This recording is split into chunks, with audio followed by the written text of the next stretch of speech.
আজ EWS category সম্বন্ধে একটি গুরুত্বপূর্ণ আপডেট নিয়ে তোমাদের সামনে হাজির হয়েছি।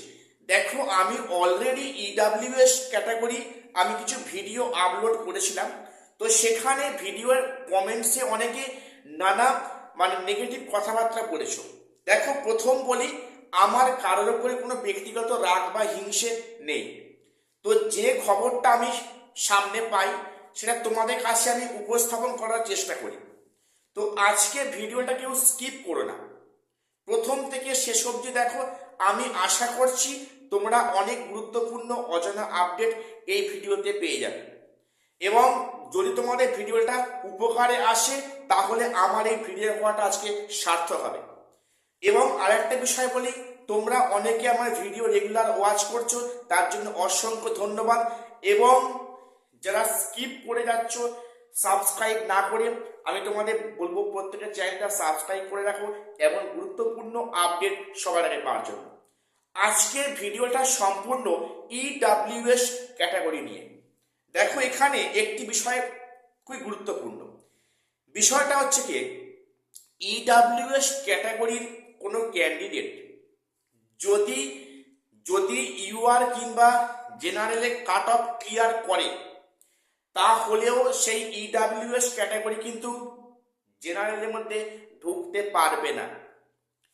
পক্ষান্তরে বলতে গেলে এসসি, এসটি, ওবিসি এবং পিএইচ ক্যাটাগরি তারা কিন্তু জেনারেল কাট অফ ক্লিয়ার করলে তারা কিন্তু জেনারেলের মধ্যে আসতে পারবে। হ্যাঁ, এই খবরটা হয়তো শুনতে খারাপ লাগাটা স্বাভাবিক, কিন্তু এটাই হচ্ছে আমার কাছে মনে হচ্ছে একটা বাস্তব বিষয়। কেন বললাম? গত 6 জানুয়ারি 2026, 6 জানুয়ারি সুপ্রিম কোর্ট থেকে একটি গুরুত্বপূর্ণ আপডেট আসে। সেখানে যে অর্ডার কপিটা আছে সেটা অ্যানালিসিস করে সেটা পরিষ্কার বুঝতে পারা যাবে একটি বিষয়। তো সেখানে যেটা সুপ্রিম কোর্ট থেকে নির্দেশ দেওয়া আছে, যেখানে অর্ডার কপিতে লেখা আছে এবং যে কথাটা বিভিন্ন অভিজ্ঞ মহল থেকে আমি জানতে পারলাম, তো সেটা হচ্ছে কি, ইডাব্লিউএস ক্যাটাগরি ওটা এনারা কারা? এনাদের সেন্ট্রালাইজড জেনারেল ক্যাটাগরি, অর্থাৎ এনারা কিন্তু জেনারেল ক্যাটাগরি আওতার মধ্যেই পড়ছে এবং এরা কিনা ইকোনমিক্যালি উইকার সেকশন। ঠিক আছে? তো কাজেই এই যে ক্যাটাগরিরা এনারা যদি যদি হাই কাট অফ করে বা সেখানে যদি জেনারেল কাট অফ ক্লিয়ার করে, সুপ্রিম কোর্টের অর্ডার মোতাবেক এনারা কিন্তু জেনারেলের মধ্যে ঢুকতে পারবেন না, যেটা আমি একটু আগে বললাম। এবং সেখানে এও বলা হয়েছে এসসি, এসটি, ওবিসি বা পিএইচ এনারা কিন্তু জেনারেল কাট অফ ক্লিয়ার করলে এনারা কিন্তু জেনারেলের সিট দখল করতে পারবে। এখন বিষয়টা হচ্ছে কি, জেনারেলদের জন্য তো 50% সিট যদি রিজার্ভ করা থাকে, তাহলে সেখানে কিন্তু একটা পার্ট, সাপোজ সেখানে 10% পার্ট বা সেখানে 8% পার্ট, সেখানে ইডাব্লিউএস। ঠিক আছে? এনারা কিন্তু সেন্ট্রালাইজড জেনারেল ক্যাটাগরি।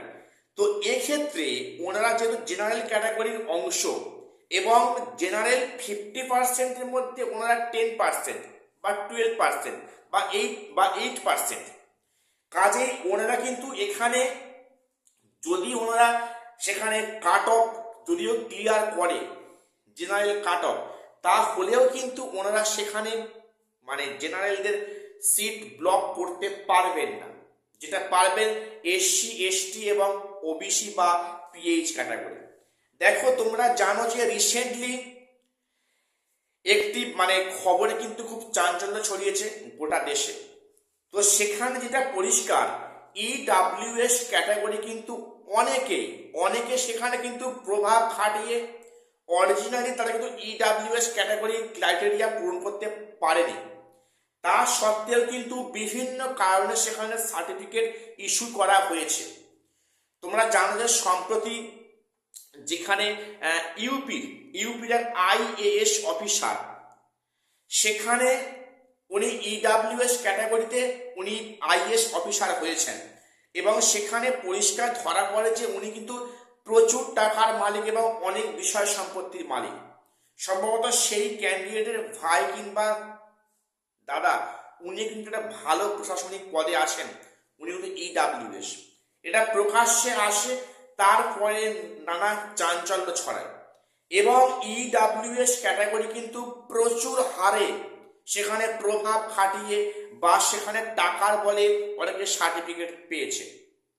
আমি এর মধ্যে বলে রাখি, ইডাব্লিউএস ক্যাটাগরি যারা আছেন তারা কিন্তু কথাটা খারাপভাবে নেবেন না, ঠিক আছে? এটা কিন্তু অনেক ক্ষেত্রে হচ্ছে, এটা তো বাস্তব কথাবার্তা। আমি কিন্তু কাউকে মিন করে বলছি না, আমি তার জন্য ক্ষমা প্রার্থী। তো এই যে ইডাব্লিউএস ক্যাটাগরি, এই ইডাব্লিউএস ক্যাটাগরি কিন্তু প্রচুর এখানে জালিয়াতি হয়, বিশেষ করে মানে মেডিকেলের মতো জায়গাতে সেখানে প্রচুর ইডাব্লিউএস ক্যাটাগরি, সেখানে হাই র্যাঙ্কে কোনো মানে ভালো মানে রেসপেক্টেড ফ্যামিলির সন্তান বা তারা খুব পয়সাওয়ালা, তারা ইডাব্লিউএস সার্টিফিকেট হোল্ডার, সেই কোটায় ওনারা মেডিকেলের চান্স পাচ্ছেন, বিভিন্ন সুযোগ সুবিধা ভোগ করছেন।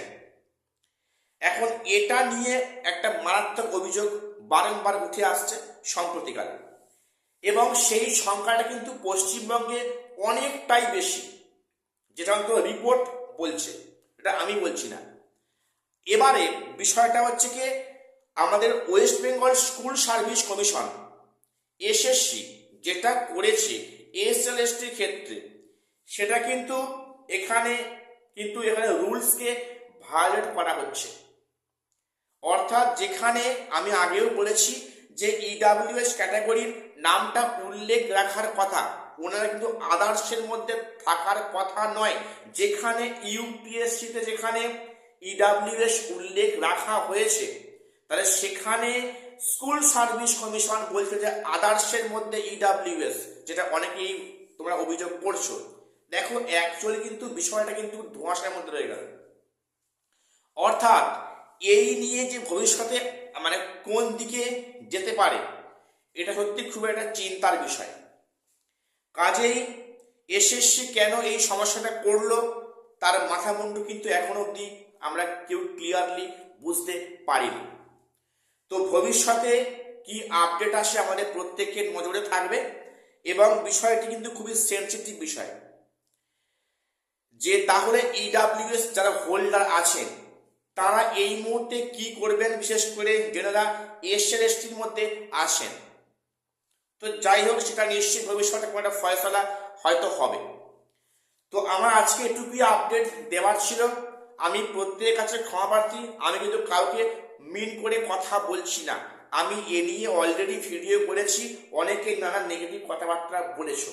আমার কারোর উপর ব্যক্তিগত রাগ বা হিংসা কিন্তু নেই, সম্পূর্ণটাই আমি যা তথ্য পাই তোমাদের সামনে দেওয়ার চেষ্টা করি। আমি মনে করি আমার সাবস্ক্রাইবাররা ভিউয়ার্স হচ্ছে আমার ফ্যামিলি সদস্য, ফ্যামিলি মেম্বার। কাজেই আমি প্রতিটা তোমাদের ঘটনা তোমার সাথে শেয়ার করি। আর শেষ করলাম, দেখা হচ্ছে পরে কোনো আপডেট নিয়ে। আর প্রত্যেকে চ্যানেলটা সাবস্ক্রাইব করে দিও এমন গুরুত্বপূর্ণ আপডেট পাওয়ার জন্য।